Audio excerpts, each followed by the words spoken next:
Antes de começar o vídeo, eu quero pedir a você que acompanha o Blog da Cidadania que se inscreva no nosso canal, curta e compartilhe os nossos vídeos, acione o sininho das notificações, que assim você nos ajuda a fazer o nosso trabalho. E vamos ao vídeo.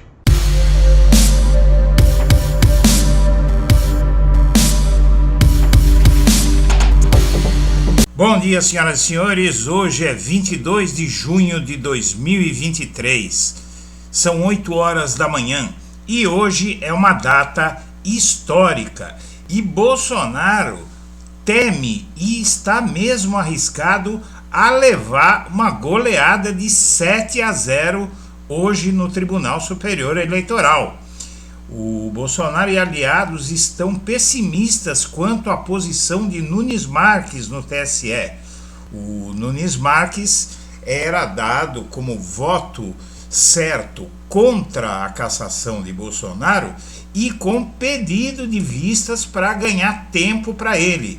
Mas, segundo inclusive os próprios bolsonaristas, o Nunes Marques parece que não está disposto a afundar com Bolsonaro, assim como Raul Araújo, o segundo suposto ministro bolsonarista do TSE, que poderia levar o placar a 5-2 contra o Bolsonaro. Esses dois podem não ser dois, podem virar 0, porque realmente a situação de Bolsonaro é inevitável e o preço que esse Nunes Marques pagaria em termos de imagem ao tentar paralisar o julgamento à toa, porque ele volta no segundo semestre com força total. Então, inclusive, os votos podem ser antecipados hoje. Essa é a grande questão. Os votos contra Bolsonaro, os 5 votos garantidos contra ele, podem ser antecipados, tornando esse adiamento do Nunes Marques mera formalidade do Nunes Marques e do tal Raul Araújo, que foi aquele que tentou impedir manifestações contra Bolsonaro no festival Lollapalooza ano passado.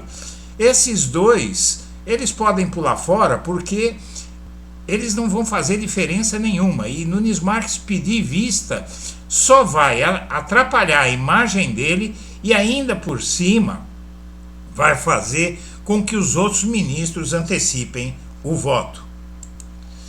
E a maldição do PowerPoint aparece de novo. O PowerPoint foi um dos fatores que fez Dallagnol ser cassado, e agora é o PowerPoint do Bolsonaro aos embaixadores para difamar o sistema eleitoral brasileiro que pode fazer o segundo político ser punido após uma apresentação digital como essa.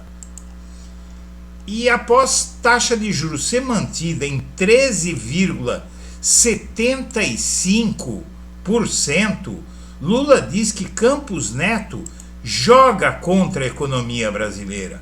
O presidente afirmou que tem cobrado de senadores para que verifiquem se o presidente do Banco Central está cumprindo a lei. Lula está na Europa, onde tem agenda na Itália e na França. E realmente é algo muito preocupante o que está fazendo esse Campos Neto. Para que todos saibam, esse sujeito ele foi votar na eleição do ano passado com a camisa de Bolsonaro. E mesmo com previsão de deflação das taxas de inflação em julho, o Campos Neto manteve esses quase 14% de juros, com a inflação no país despencando e a economia começando a bombar.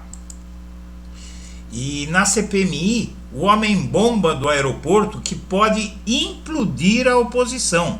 Hoje, esse sujeito ele vai depor na CPMI do golpe e, na verdade, ele foi condenado a 9 anos e 4 meses de prisão por ser um dos artífices do atentado bomba contra o aeroporto de Brasília.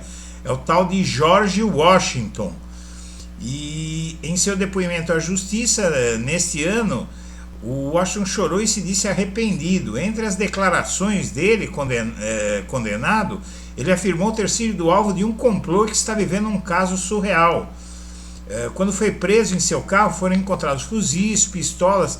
O sujeito, ele anda com tudo isso por aí, tenta colocar bomba no aeroporto e acha que é demais. Os policiais que o prenderam afirmaram que ele justificou a presença de tamanho arsenal recorrendo a uma orientação de Bolsonaro. E agora o depoimento do condenado, se acontecer, pode implodir a oposição, que saiu comemorando nesta semana o desempenho de Silvinei Vasquez, que está aí prestes a ser indiciado por mentir na CPI. E agora, Bolsonaro, Inês é morta. Não é uma reportagem, mas a frase fica valendo. E o entorno de Bolsonaro vê o presidente mais isolado do que nunca diante do julgamento no TSE. Está todo mundo correndo dele e realmente quem cai em desgraça não conhece solidariedade. E o Bolsonaro é aconselhado a não mobilizar a sua base para ir fazer arruaça na frente do TSE hoje, porque a situação dele já está muito complicada para ele provocar o tribunal. E o Centrão vê a Câmara mais relax com o Planalto. E a Câmara vê, o Centrão vê o Congresso mais relax com o Planalto, porque a popularidade do Lula está subindo. E com a popularidade dele subindo, o crescimento aumentando, a economia melhorando, realmente o Centrão não vai jogar contra. E Alckmin está disposto a fazer o nome dele. Ele dispensou a FAB e foi para Portugal de classe econômica, fazendo o nome para se cacifar como uma liderança se o Lula não for candidato em 2026. E é direito dele, com certeza. E o TSE começa a julgar a primeira das 16 ações que podem tornar Bolsonaro inelegível. A de hoje é só a ponta do iceberg, vem mais 15 por aí. Mas essas ações só servem para preparar a ação penal contra ele, que precisa começar a tramitar o quanto antes. Senhoras e senhores, nós agradecemos a atenção e estaremos de volta às 9 horas da manhã com a transmissão do julgamento de Bolsonaro no TSE, com a íntegra do julgamento e os meus comentários de Eduardo Guimarães. Um abraço para todo mundo.